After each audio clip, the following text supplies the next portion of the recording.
The alien princess pointed at my shackled hands and ordered 50 armed guards to leave us alone. Blue-white light spilled from the crystalline ceiling of Vael Taris, cold enough to make every polished plate of black stone look like ice. I stood inside a restraint field at the center of the royal security chamber, wrists locked in magnetic cuffs, listening to the low electric hum vibrate through my bones.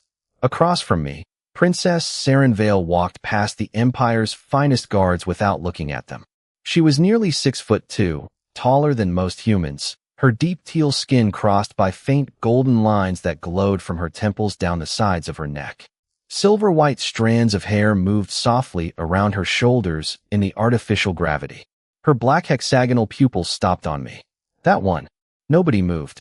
The captain beside her shifted his armored boots against the glassy floor. Your Highness, Elias Vance is a human prisoner. I know what he is. Her voice barely rose above the ventilation fans. Remove his restraints. The captain stared at her. So did I.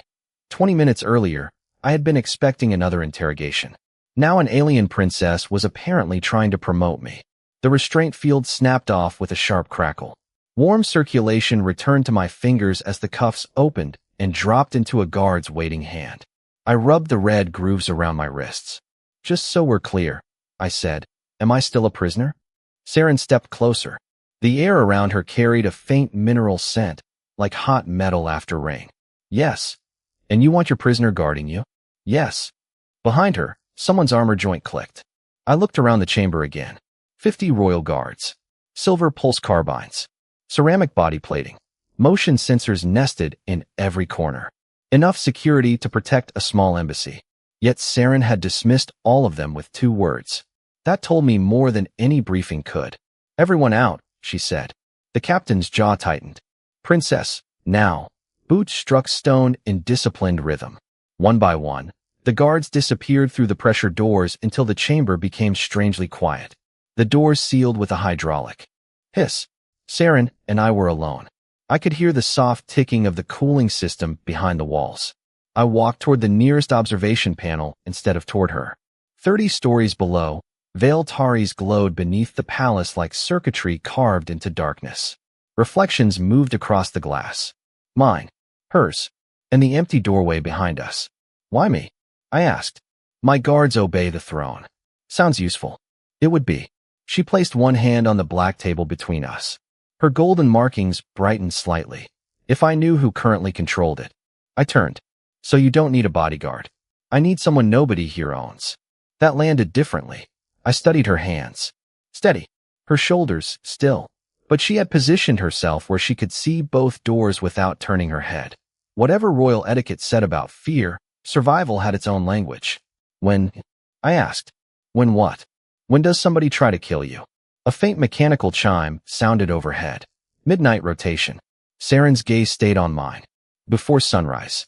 I walked to the table and picked up the security tablet the captain had abandoned. Palace schematics unfolded in pale gold across the screen. I ignored the weapons inventory, ignored the guard roster, ignored the emergency evacuation routes.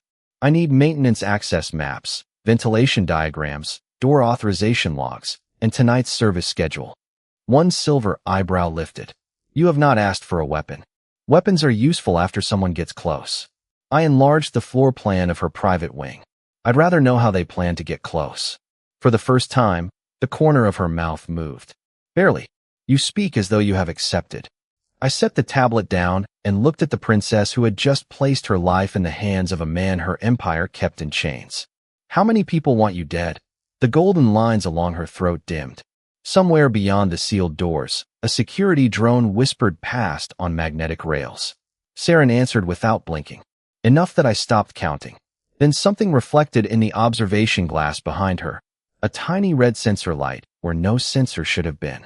I stepped between Saeryn and the window. Your Highness, I said quietly, watching the light turn toward us. I think one of them already knows you chose me. I moved before the red sensor finished turning. My palm struck the wall control, and the observation glass went opaque with a milky flash. Saeryn stepped back as I pulled the security tablet from the table and killed every light in the chamber except the emergency strips along the floor. Amber lines painted our boots. The air smelled faintly of ozone from the sudden power shift, while somewhere above us a cooling fan wound down with a metallic whine. Stay behind me. You are unarmed. That makes two problems. We'll solve the important one first. I crossed to the service panel beneath the window and tore off its decorative crystal cover. Cold metal bit into my fingertips. Saeryn watched as I disconnected the observation sensor from the palace network. The red point vanished. Was that an assassin? She asked. No, I dropped the severed optical relay onto the table. It was somebody checking whether you were still where they expected you to be. She looked toward the sealed doors. Then we relocate. Not yet. I reopened the palace schematics.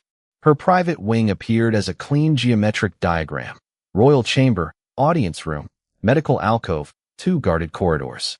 Perfect security, according to whoever had designed the display. I swiped away the security layer. Maintenance map. Saeryn entered her authorization code. A second image unfolded beneath the first. Suddenly, her 4-room sanctuary had 11 ways in. Ventilation trunks, coolant channels, drone rails, waste conduits, 2 service shafts wide enough for a person. I gave her a look. Your palace has too many doors. Those are not doors. Anything big enough to crawl through is a door. We left the chamber through a narrow maintenance entrance instead of the royal corridor. The temperature dropped almost 10 degrees. Bare alloy replaced polished stone beneath my boots, and blue utility lamps pulsed every 20 feet. Pumps throbbed behind the walls with a slow mechanical heartbeat. Saeryn's ceremonial boots made almost no sound. Mine did. Prison. Footwear apparently wasn't designed for stealth. At the first junction, I stopped. Service schedule. She handed me the tablet. Coolant inspection at 1:20. Atmospheric calibration at 2:10. Cleaning drones at 3 o'clock. Who gets access? Authorized palace personnel. That phrase is why you needed a prisoner. Her eyes narrowed, but she followed. We reached the ventilation control hub at the rear of her sleeping chamber. I removed a maintenance grill and reached inside. Warm air brushed my knuckles, carrying the sterile citrus smell of palace filtration chemicals. Nothing unusual. I replaced the grill, then moved to the balcony controls. Saeryn folded her arms. You have inspected 6 entrances. 7. You counted the waste conduit. I respect anyone committed enough to use it. A short sound escaped her before she suppressed it. Almost a laugh.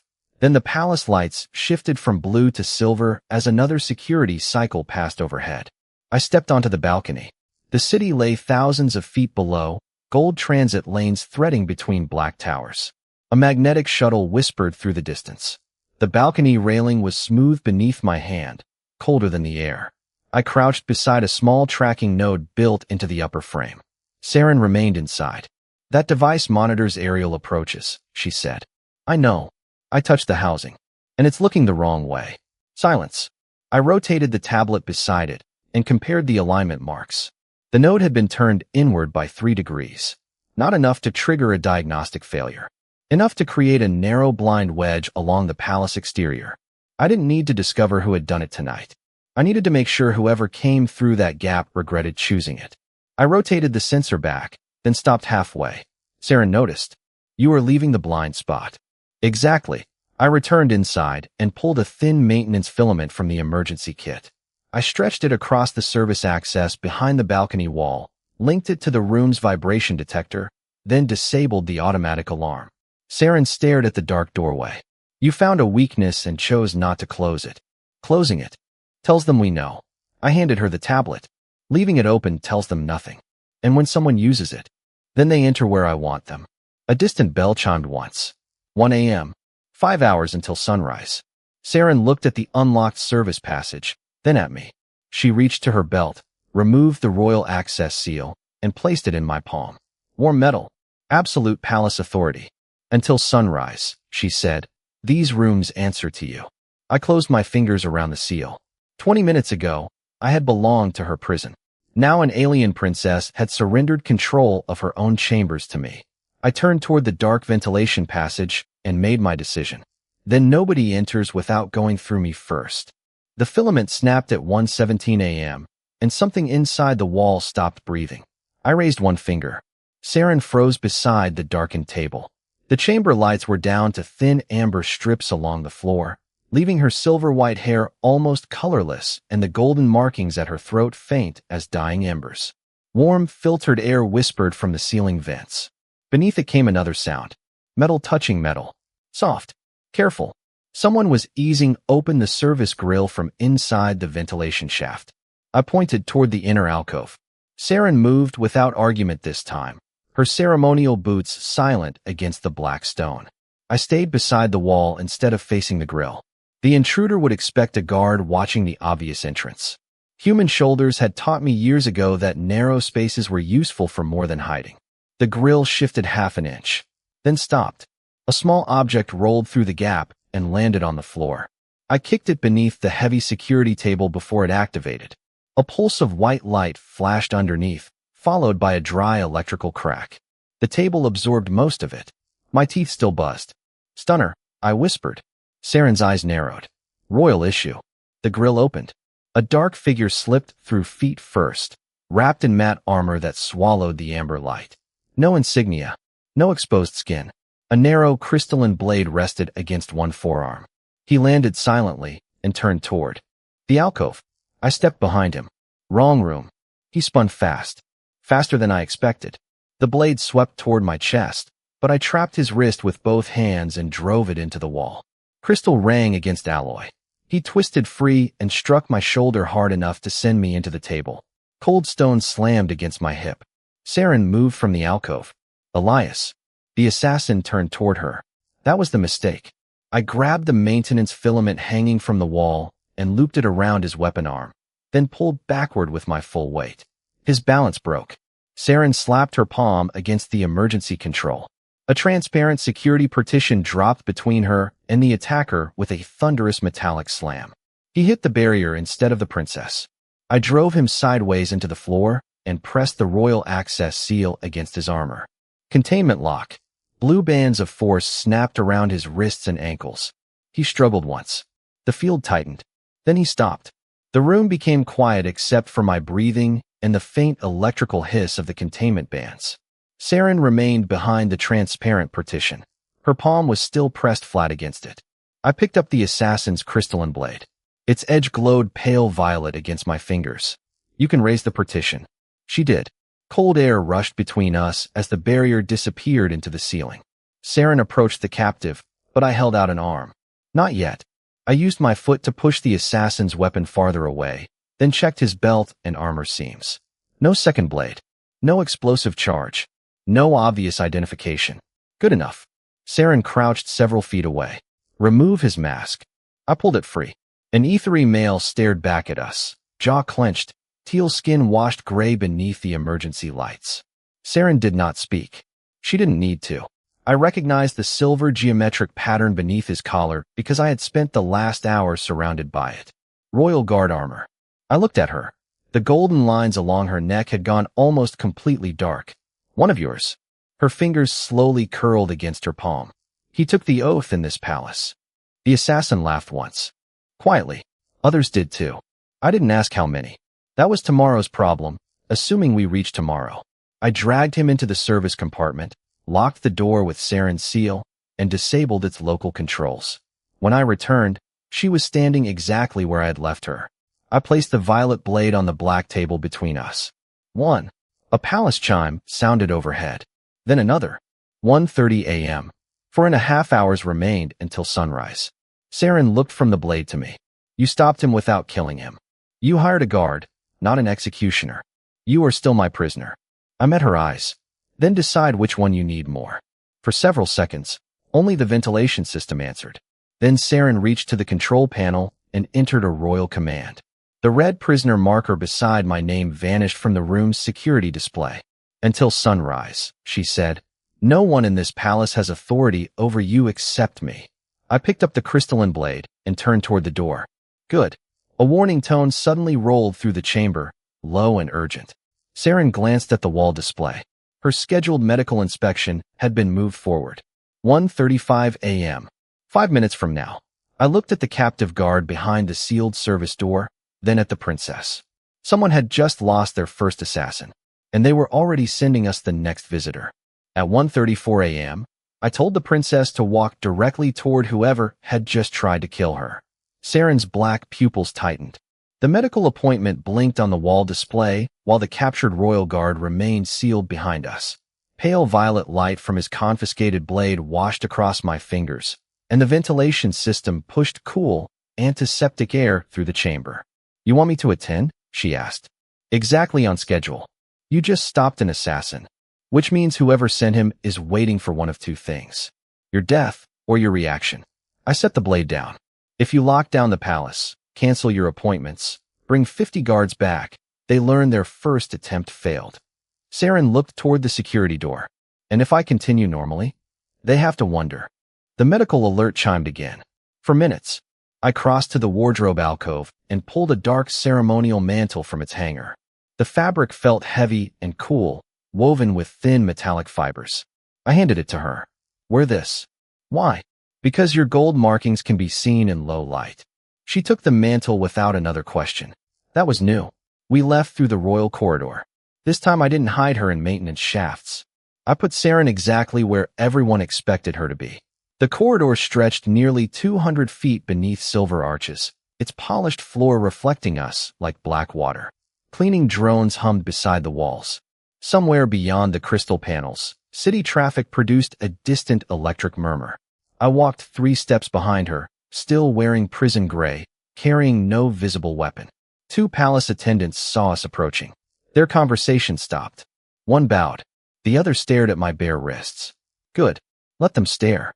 Let the whole palace see the princess moving through her routine with the human prisoner she had chosen still beside her. At the medical wing, 4 royal guards waited outside. Their captain stepped forward.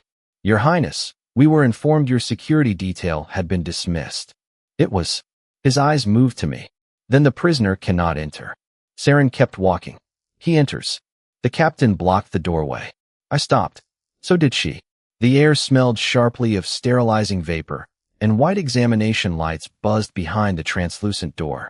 "Protocol requires armed royal personnel inside during medical procedures," he said. "Protocol failed me once tonight," Saeryn replied. "It will not receive a second opportunity." Nobody moved for a long second. Then she held out her hand. I placed the royal access seal in her palm. She pressed it against the door. The lock flashed gold. "Elias Vance enters with me. Everyone else remains outside." The captain's face hardened, but he stepped aside. We entered. The medical suite was bright enough to hurt after the dim palace corridors. Smooth white composite covered the walls. Diagnostic rings hung above a reclining platform, rotating silently. 3 E3 medical. Attendants bowed as Saeryn approached. I didn't inspect them. I didn't question them. That would have repeated the mistake every predictable guard made, showing suspicion before the threat committed itself. Instead, I changed the room. I moved Saeryn's examination platform 6 feet to the left. I opened the emergency exit manually. I placed myself between her and the equipment controls. One attendant blinked. "That platform is calibrated to its marked position." "Recalibrated. That will delay the examination." "By how long?" "Approximately 90 seconds. "Perfect." Saeryn sat. The diagnostic rings awakened with a soft harmonic tone, painting blue bands across her teal skin. I remained beside her. The attendants worked. Nothing happened. 30 seconds. 60. 90. Then the examination finished normally. Saeryn stood. The medical staff bowed again. We walked out. Only when the door sealed behind us did she look at me. There was no attack. "That's the point." "Explain." I glanced down the long corridor. Guards, attendants, cameras. Everyone pretending not to watch us. "The first assassin knew your room. Now the palace knows his attempt failed, but nobody knows what I know, what I changed, or where I'll put you next." Saeryn studied me beneath the silver light. "You are using me as bait." "No." I stepped closer and lowered my voice. "I'm making them believe you're bait."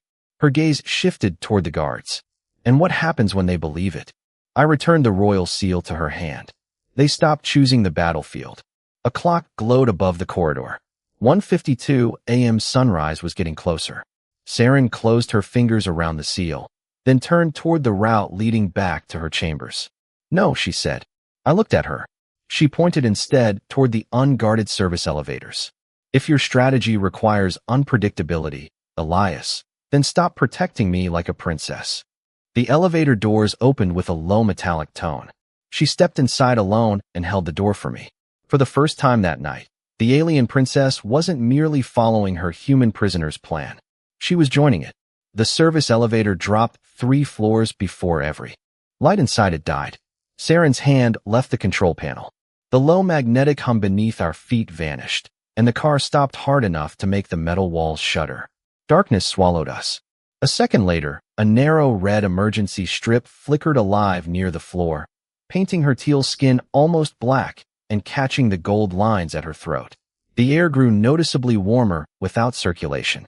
Somewhere beyond the wall, machinery clicked as cooling relays disengaged one after another. "Did you arrange this?" she asked. "I was about to ask you."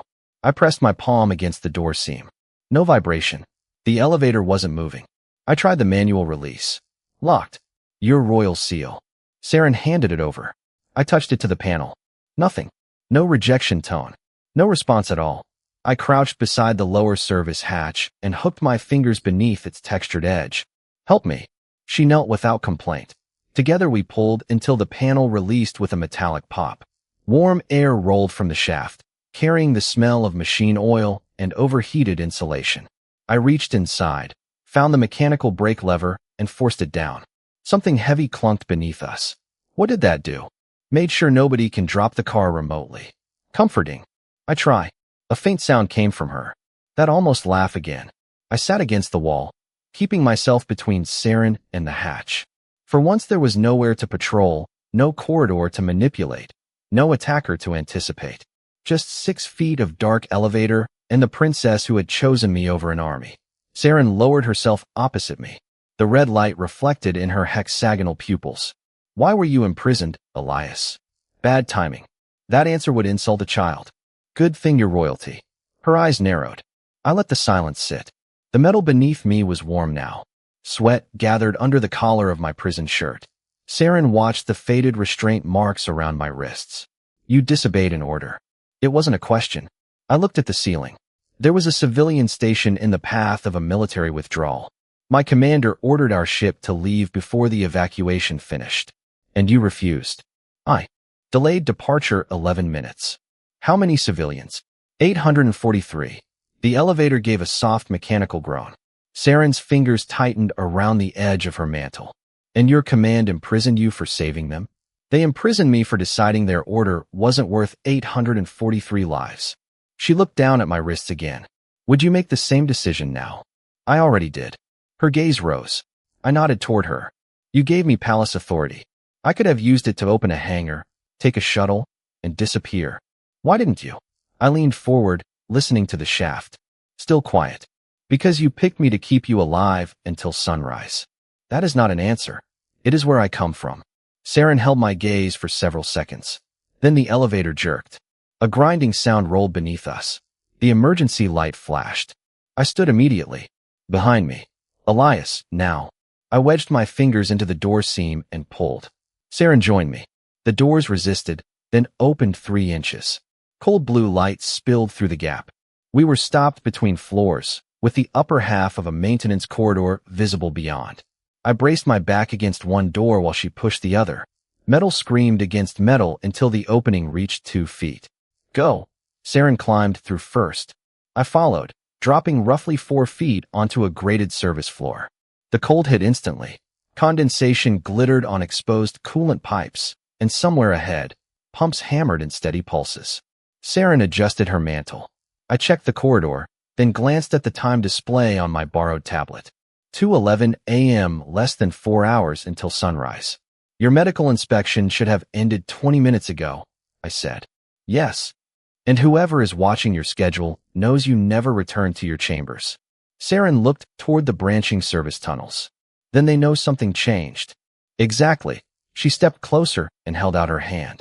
Give me the access seal. I returned it. Instead of fastening it to her belt, she pressed it against a wall terminal. Gold symbols appeared. She entered a command, and every royal location beacon attached to her identity went dark. What did you do? For the first time in my life, she said, the palace does not know where its princess is. Then she turned to me, the red emergency glow fading behind us. You said you stayed because I chose you to keep me alive. Her voice dropped beneath the pounding pumps. So I am choosing again. She pointed toward the unguarded maintenance route leading beneath the royal wing. Until sunrise, Elias. I go where you tell me. At 2:18 a.m., the palace found us by sending a doctor into a corridor no doctor should have known we were using. Saeryn and I were moving beneath the royal wing when a medical drone floated around the corner, its white shell gleaming beneath blue utility lamps. The corridor smelled of cold coolant and sterilizing vapor. Condensation slicked the grated floor beneath my prison boots. Behind the drone walked an ethery physician in pale silver robes, carrying a diagnostic case against his chest. Your Highness. He bowed. Saeryn stopped. I didn't. I stepped between them. How did you find her? The physician raised his eyes. The princess missed her scheduled post-examination decontamination. That wasn't my question. Elias. Saeryn touched my arm. The procedure is mandatory before succession rites. Without clearance, I cannot enter the royal chamber at dawn. That changed the equation. Keeping her hidden could protect her tonight and still cost her everything by morning. How long? I asked. 3 minutes. The physician gestured toward a small decontamination suite 30 feet away. Frosted glass. One entrance. Independent air supply. I hated it immediately. Saeryn walked toward it anyway. I stayed close enough to hear the soft rustle of her mantle. Inside, the chamber was warm and painfully bright. White light reflected from seamless composite walls while ventilation nozzles whispered overhead. The physician placed Saeryn inside the circular scanner and touched the control panel. A transparent door began sliding shut. Then I smelled something. Sweet. Almost floral. Wrong. Palace filtration had smelled like sterile citrus all night. This was different. I jammed my fingers into the closing. Door. Out. The physician turned. Do not interrupt sterilization. Saeryn. Now. Her black pupils fixed on me. She moved instantly. I pulled her through the narrowing gap just before the door sealed. The physician reached for his case. I kicked it away. It struck the wall and burst open, scattering medical instruments across the floor. He ran. I chased him into the service corridor. Blue lights streaked over us. His silver robe vanished through an access door leading into the palace's bioluminescent garden. I followed. Warm, damp air hit my face. Towering translucent leaves glowed green and violet beneath the glass ceiling. An irrigation mist carried the smell of wet stone. The physician vaulted a low planter. I cut across the path instead of following him. He reached the opposite gate and found me there. A compact injector appeared in his hand. Move, human. No, he lunged. I caught his wrist, turned with his momentum, and drove him against the soft polymer railing. The injector dropped into luminous moss. He tried to pull away. I hooked his ankle and brought him down, then snapped a maintenance restraint around his wrists. No blade, no blood, just breathing and the hiss of irrigation mist. Saeryn entered the garden behind me. She held the physician's diagnostic case. Inside it, one broken vial leaked pale blue fluid onto the lining. Biotoxin, she said. I looked at the captive. Too. His eyes shifted toward her. You were supposed to be alone. Saren's grip tightened around the case. I stood and immediately felt warmth spreading beneath my shirt. The physician had clipped my shoulder during the struggle. A shallow cut. Nothing serious. Saeryn noticed the dark line on the gray fabric. She stepped toward me. You are injured. Still functional. That is not the same thing. Tonight it is. The physician laughed softly from the floor. You cannot protect her until dawn. I looked at the garden clock glowing through the mist.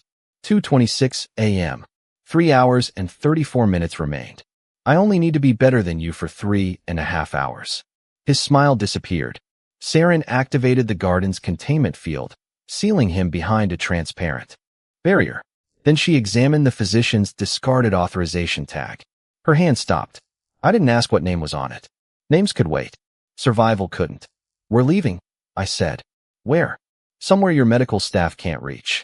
Saeryn looked at my shoulder, then at the captive behind the barrier. There is one place in Vael Tari's accessible only by royal blood. Lead the way. She didn't move. It is the royal armory. The garden suddenly went silent as the irrigation cycle ended. Water dripped from glowing leaves around us. Saeryn stepped close enough to press the access seal back into my palm. You entered this night as my prisoner without a weapon. Her gold markings brightened beneath the violet garden light. You stopped 2 assassins anyway. She turned toward the armored passage beneath the palace. Come with me, Elias. It is time I gave my guards something worthy of the third. The royal armory opened for Saeryn and sealed behind us like a vault closing over a secret. White guide lights awakened beneath the floor, revealing rows of dark weapon cabinets set into black stone. The room was colder than the garden by at least 20 degrees, and the air carried the dry metallic smell of charged capacitors. My shoulder had started stiffening beneath the prison shirt. Saeryn noticed when I reached for the nearest console with my left hand instead of my right. She crossed to a medical compartment, tore open a sterile seal, and pressed a flexible dressing against the cut. The material tightened with a soft hiss. Hold still. We have 3 hours. Then stop wasting them by bleeding on my floor. I looked at her. She kept her eyes on the dressing. The gold lines along her neck glowed softly beneath the armory lights. When the seal finished bonding, she stepped away and approached a narrow cabinet at the far wall. Unlike the others, it had no keypad. She placed her palm against the black surface. Golden light traced her fingers. The cabinet opened. Inside rested a compact sidearm of brushed silver alloy, no longer than my forearm, with a dark crystalline chamber running through its center. Saeryn lifted it with both hands. My father carried this for 27 years. That sounds expensive. It is not the price that matters. She turned the weapon toward herself and offered me the grip. An ethery royal weapon carries the honor of its owner. It is never placed in another person's hand casually. I didn't take it. I'm still wearing prison clothes. I am aware. Your people are going to love this. My people are not here. She pushed the weapon closer. You are. I closed my hand around the grip. The sidearm recognized her access seal against my palm and warmed instantly. A blue charge indicator illuminated along the frame. Stun setting. First position. I switched it there. Saeryn's pupils narrowed. You were given a royal weapon and immediately reduced its power. I only need the third assassin to stop moving. And if stopping him requires more, then I'll make a better plan. For a moment, neither of us spoke. The armory's cooling system hummed behind the walls. Then a secondary door across the room unlocked with a soft tone. Beyond it, a private launch corridor led toward the palace hangars. I could see navigation symbols glowing green in the darkness. Saeryn followed my eyes. That route reaches a royal shuttle. There it was. Freedom, less than 300 feet away. No guards. No cuffs. A ship authorized to clear every security perimeter around Vael Taris. I walked to the open doorway. Cold hangar air brushed my face, smelling faintly of fuel cells and ionized metal. Saeryn stayed behind me. She didn't order me back. Didn't reach for the sidearm. You could leave, she said. Yes. Your prisoner status is suspended. The shuttle would accept my seal. I looked down at the gold device still resting in my palm. Then I closed the hangar door. The green navigation lights disappeared. You hired me for the night. Saeryn's fingers loosened at her sides. I never hired you. Then your accounting department caught a break. The first palace light died before she could answer. Then the second. Then every cabinet in the armory went black at once. The cooling hum stopped. Silence hit harder than noise. Emergency illumination should have activated immediately. It didn't. I raised the sidearm. Its blue charge strip became the only light in the room. Saeryn's golden markings brightened automatically in the darkness. Somewhere beyond the armored walls, a deep mechanical boom traveled through the citadel. Another followed. Magnetic locks releasing. That is impossible, Saeryn whispered. The citadel has independent power cores. My tablet flickered once before losing connection. One message remained on the screen. Succession security protocol, offline. Then the armory door unlocked by itself. I stepped in front of Saeryn. Beyond the threshold, the palace was completely dark. No drones. No cameras. No automated locks. The people hunting her had just removed every layer of protection between the princess and whoever was coming next. I checked the weapon, took Saeryn's hand, and pulled her toward the inner passage instead of the shuttle. Elias, stay close. Where are we going? I listened to distant footsteps echoing through the powerless citadel. Slow. Unhurried. Whoever was approaching no longer needed to hide. I tightened my grip on her father's sidearm. Back to your chambers. Saeryn stopped. That is where they expect me. I know. I turned toward the darkness. 2 assassins came looking for you. I'm done waiting for the third. The third man walked into Saeryn's chambers without forcing a single lock. I stood 12 feet from the doorway with her father's sidearm lowered beside my thigh. The citadel remained black around us, except for thin bands of starlight spilling through the crystalline balcony glass. Without ventilation, the room had grown warm. I could smell scorched circuitry from the dead wall panels and hear my own breathing between the distant mechanical knocks of failing systems. Saeryn stood behind the black security table.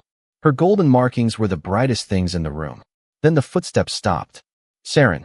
She went perfectly still. An older, ethery male stepped through the doorway. Tall. Silver ceremonial armor. No helmet.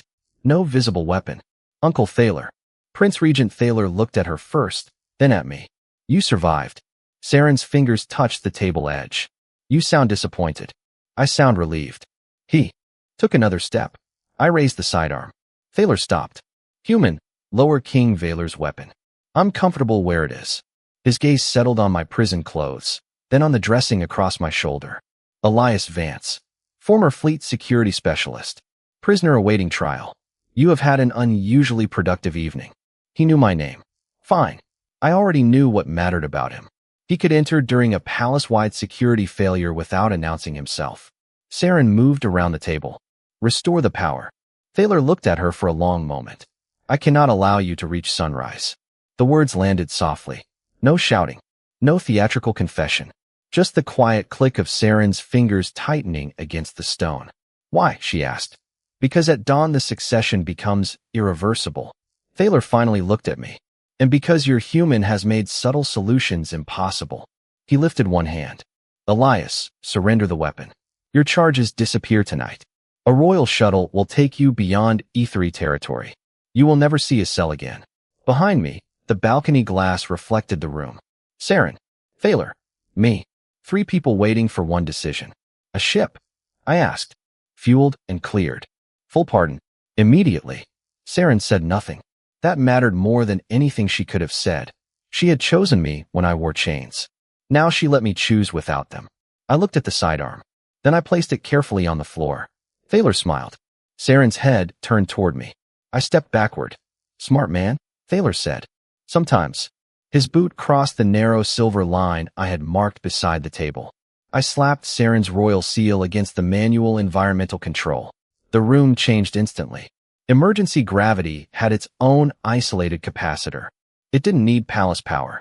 Thaler's knees buckled as the field doubled beneath him. Before he could recover, I reversed the vector. He lifted 3 feet from the floor, arms spreading instinctively. The sidearm slid away from him toward the wall. I triggered the second control. Manual security shutters slammed down over both exits with a deafening crash. Thaler twisted in midair. What have you done? Changed the battlefield. I reduced gravity again. He dropped onto the thick ceremonial carpet instead of stone. Before he could stand, Saeryn kicked his hidden pulse weapon away from beneath his armor. I crossed the room and locked containment bands around his wrists. Blue light snapped into place. Thaler stared up at me. You could have been free. I pulled him upright. I am. Saeryn stood inches away from her uncle. No weapon in her hands. No execution order. She simply removed the regent's command seal from his collar. Its white light died between her fingers. You will stand trial, she said. Thaler looked at me instead. A prisoner saved you. Saren's black eyes remained on him. No. A man you assumed would choose himself saved me. I retrieved her father's sidearm and offered it back to her. She shook her head. Keep it until sunrise. I looked at the clock running on emergency power. 5:41 a.m. 19 minutes remained. I guided Thaler toward the containment alcove where he could do no more harm, then turned back to Saeryn. First the royal guard, then the physician, now the regent. 3 attempts. 3 threats removed. 3, I said. Saeryn looked toward the eastern glass as the first thin blue line of morning appeared beyond Vael Taris. Then the citadel's emergency power returned, and every sealed door around us unlocked at once. Footsteps thundered toward the royal chambers from both directions. Saeryn stepped beside me rather than behind me. 19 minutes earlier, that might have mattered. Now she faced the approaching guards with her human prisoner at her side and the third assassin alive in restraints behind them. At 6 a.m., The sunrise found Saeryn alive, and all 3 men sent to remove her already in custody. Blue morning light poured through the crystalline walls of Vael Taris, washing the black stone in silver. The citadel's ventilation had returned, pushing cool air through the royal chamber with the faint smell of burned circuitry still trapped beneath it. I stood beside Saeryn in prison gray while royal guards filled both corridors outside. None crossed the threshold. Behind us, Thaler sat inside the containment alcove with blue restraint bands around his wrists. The physician had been transferred from the garden under Saren's personal authority. The first attacker remained secured in the service compartment. 3 threats. Gone from the board before morning. Saeryn raised her hand. The guards lowered their weapons. Prince Regent Thaler is under arrest, she said. No tremor. No ceremony. The other 2 prisoners will stand trial with him. Their records, communications, and testimony will be preserved. Thaler lifted his head. Saeryn, you had until sunrise. She looked toward the blue horizon. Sunrise is here. 2 guards entered and removed him. No struggle. No final threat. Just the soft magnetic click of restraints and retreating footsteps until the doors closed behind him. Saeryn turned to me. Her eyes dropped to the silver sidearm in my hand. I offered it grip first. Your father's. She accepted it carefully. He would have disliked you. I get that a lot. He would also have respected you. That answer stayed between us. We walked to the succession chamber as the citadel awakened around us. Warm gold lights replaced emergency strips. Palace personnel lined the walls, staring at the alien princess and the white human prisoner walking beside her with no guards between them. My shoulder dressing pulled against my skin with every step. The old restraint marks still circled my wrists. Saeryn noticed them when we reached the throne platform. She stopped before climbing the steps. Bring me the detention record of Elias Vance. A court officer hurried forward with a tablet. Saeryn read it once. His charges are suspended pending full review of the civilian evacuation incident. She pressed her royal seal against the screen. His confinement ends now. A soft tone sounded. The prisoner identification band around my wrist unlocked and fell open. I caught it before it hit the floor. For several seconds, I just held it. 12 hours earlier, that strip of black alloy had told everyone in this palace what I was allowed to be. I set it on the lowest step beneath the throne. The sound it made was tiny. Somehow the whole chamber heard it. Saeryn climbed 1 step, then turned back. Elias Vance. Princess. The commander of my royal guard has been relieved pending investigation. A few faces along the walls shifted. I require someone who understands that guarding a life is not the same as obeying a throne. I looked toward the enormous doors behind me. Open. Beyond them lay the launch corridors, the city, and eventually a ship back toward human space. No magnetic field stopped me. No royal seal was required. You're offering me a job? Command. Yesterday, I was your prisoner. Last night you were my guard. Her golden markings brightened softly in the morning light. This morning, I am asking. I looked at the open doors again. Then at Saeryn. This time, Princess, you'll have to ask properly. Silence spread through the chamber. An ethery air did not bow to prisoners. Saeryn descended the step. She stopped in front of me and lowered her head. Not deeply, just enough. Elias Vance, she said, stay. I looked down at the discarded prisoner band beneath the throne. Then I stepped past it and took my place at her side. No applause followed. Saeryn didn't need it. Neither did I. Before sunrise, she had chosen a prisoner because everyone else belonged to the palace. By morning, 3 assassins were gone. The chains were gone too. And she finally understood why the one man free to leave was the only guard who stayed.